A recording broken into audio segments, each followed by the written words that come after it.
Écoutez l'extrait sonore et les 4 propositions. Choisissez la bonne réponse. Vous voulez un pantalon de quelle couleur? A. Bleu ou noir. B. En coton. C. Pas cher. D. Taille 40.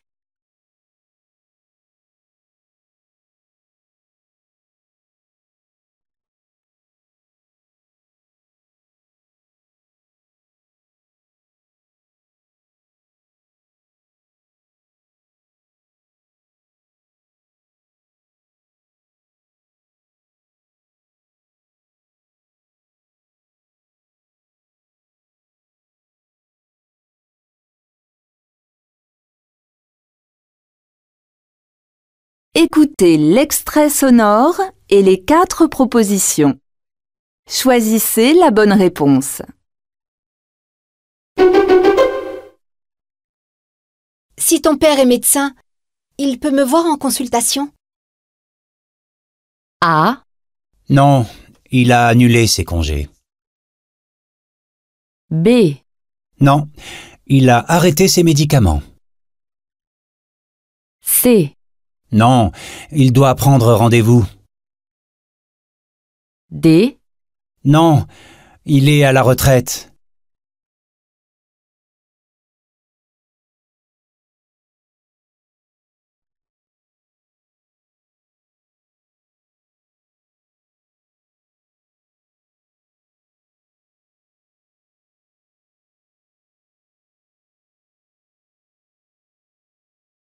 Écoutez l'extrait sonore et les 4 propositions. Choisissez la bonne réponse. Je suis très fatigué en ce moment. Je crois que je travaille trop. Je devrais faire une pause, non? A. Absolument. Tu dois prendre des vacances. B. Certainement. La réunion commence dans 10 minutes. C. Sûrement, tu gagnes beaucoup d'argent. D. Vraiment, le directeur est très content.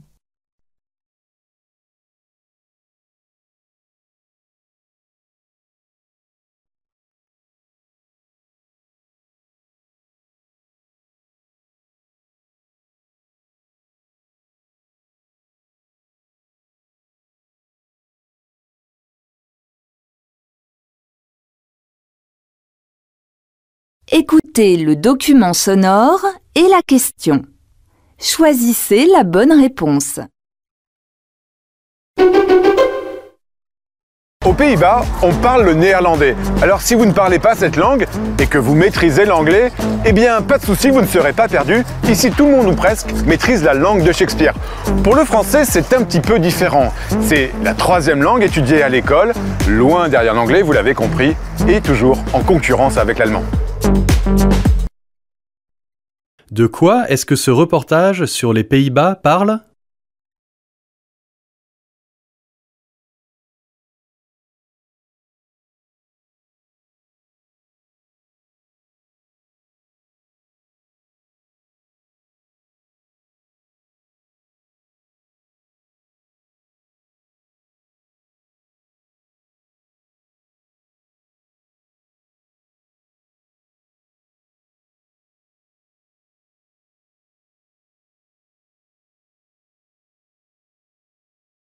Écoutez le document sonore et la question. Choisissez la bonne réponse.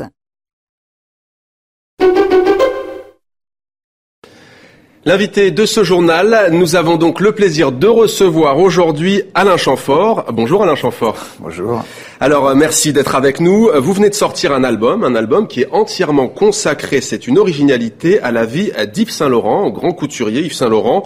Ce n'est pas la seule originalité Alain Chamfort puisque ce disque est vendu hors des sentiers battus commerciaux. On va en parler, mais d'abord je vous propose de regarder ce teaser, cet avant-goût vu sur Internet. Qu'est-ce qu'Alain Chamfort est venu présenter dans cette émission?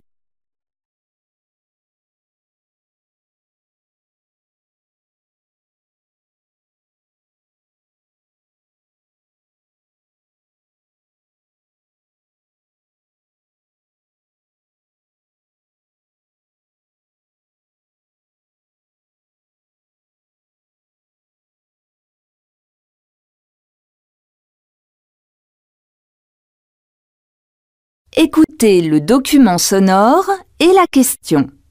Choisissez la bonne réponse.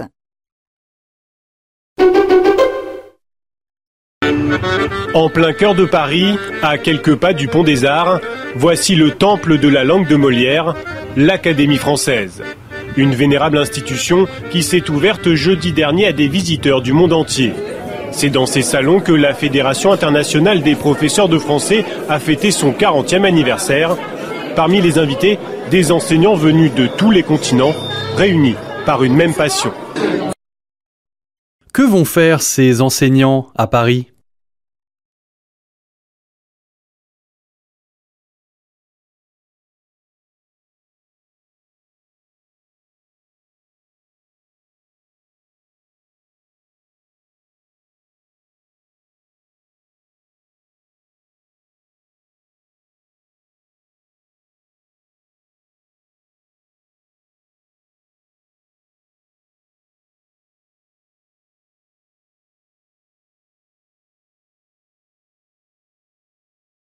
Écoutez le document sonore et la question. Choisissez la bonne réponse. La langue, c'est un corps vivant, ça a toujours évolué, il y a des mots qui sont rentrés. Le Larousse a sorti la semaine dernière, c'est passé un peu inaperçu, le Larousse des mots disparus. C'est-à-dire qu'ils ont fait un dictionnaire avec tous les mots qu'ils avaient supprimés depuis quelques années du dictionnaire. Donc ça évolue, ça rentre et tout. Quelle est la particularité de ce dictionnaire ?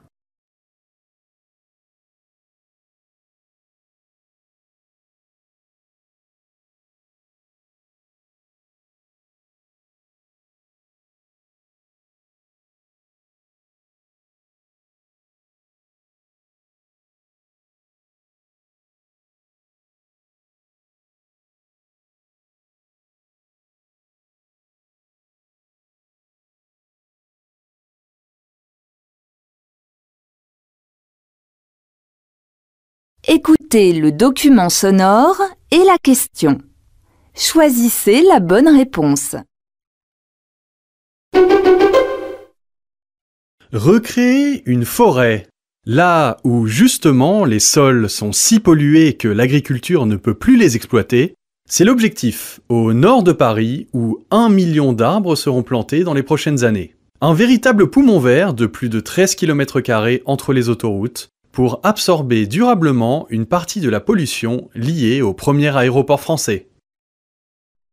Quel est le but de cette opération dans le nord de Paris ?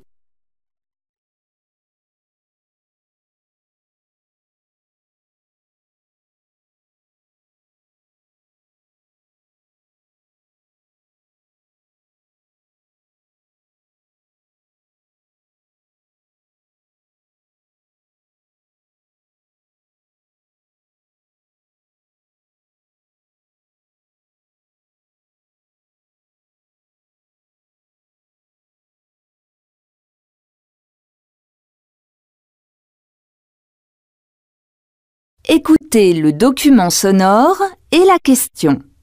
Choisissez la bonne réponse.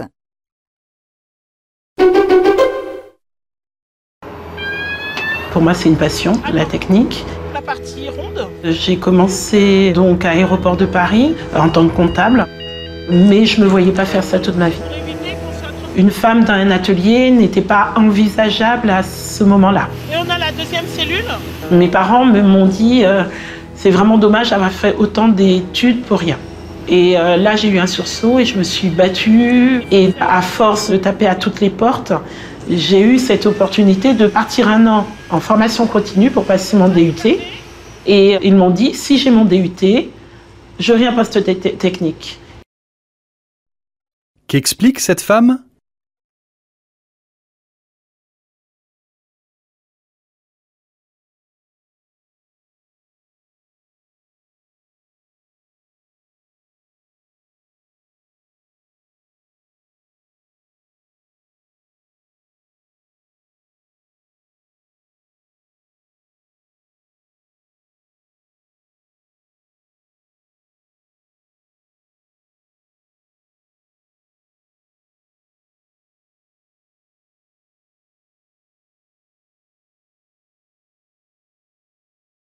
Écoutez le document sonore et la question.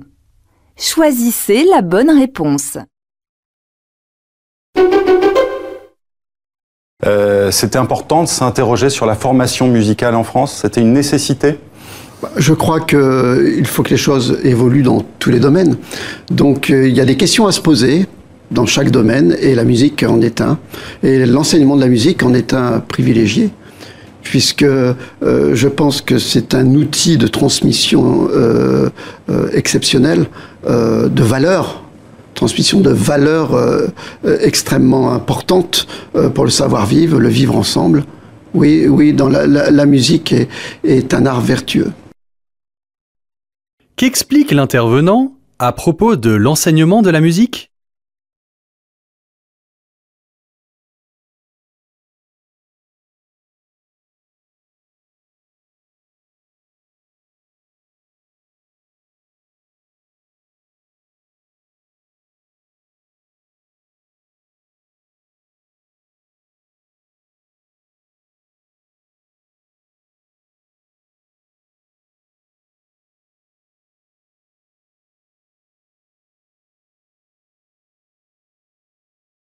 Écoutez le document sonore et la question.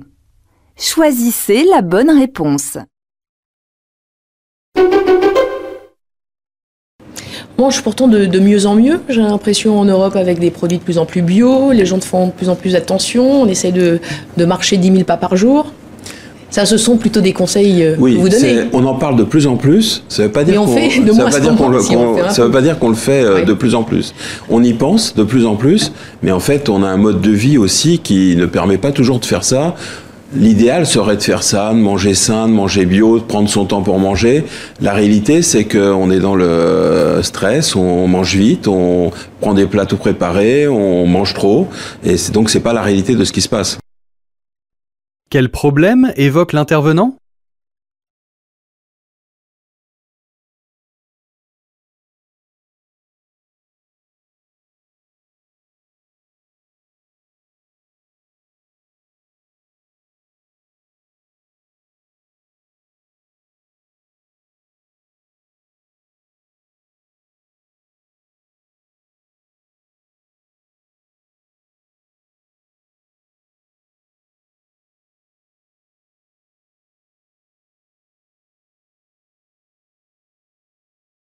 Écoutez le document sonore et la question. Choisissez la bonne réponse.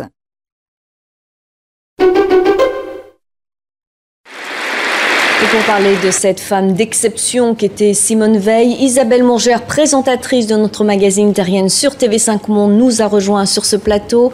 Bonjour Isabelle, on peut dire que cette annonce a surpris tout le monde. Oui, on peut dire qu'on ne s'y attendait pas, en tout cas pas aussi vite et peut-être pas lors de cette cérémonie. C'est jamais la décision de faire entrer une personnalité au Panthéon n'a été prise aussi rapidement, que ce soit homme ou femme. 5 jours après son décès, c'est véritablement historique. C'est inédit jusqu'à présent. Cela prend des années. C'est un processus qui est long. Il y a parfois des réclamations, des polémiques et parfois ça ne se fait pas du tout. Pourquoi Isabelle Mourgère est-elle invitée ?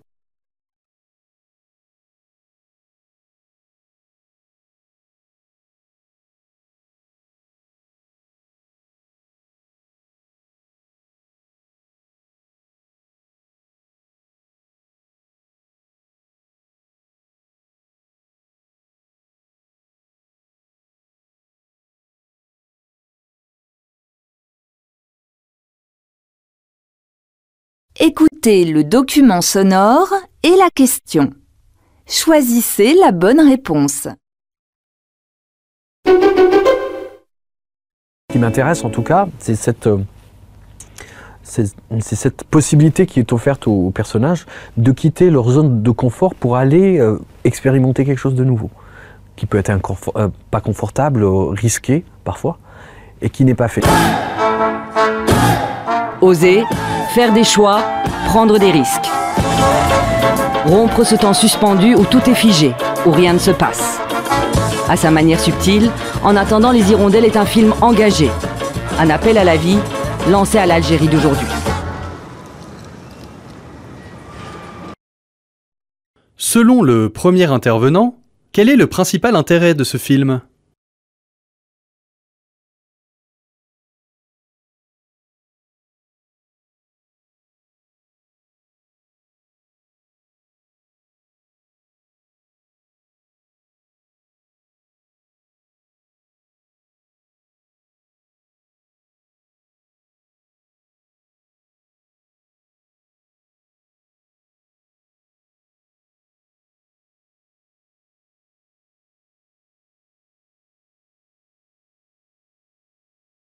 Écoutez le document sonore et la question.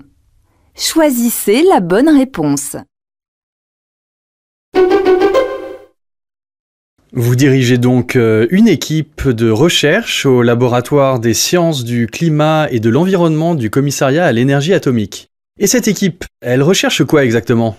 Alors en fait, c'est une cinquantaine de personnes, dont une dizaine d'étudiants, qui utilisent tout un tas d'archives du climat, c'est-à-dire des milieux naturels où on va trouver la marque des variations climatiques passées. Alors, ça va être les coraux dans les régions tropicales, les sédiments marins, les pollens qu'on va trouver dans les lacs qui nous renseignent sur la végétation passée, les cernes d'arbres, les concrétions qu'on trouve dans les grottes, les stalagmites ou bien les glaces, des glaciers tropicaux ou des glaciers polaires. C'est les experts quoi, en gros. C'est exactement ça. C'est un travail de détective pour trouver les traces des variations passées du climat avant qu'on ait des données météorologiques. Quel est l'objectif de ces recherches ?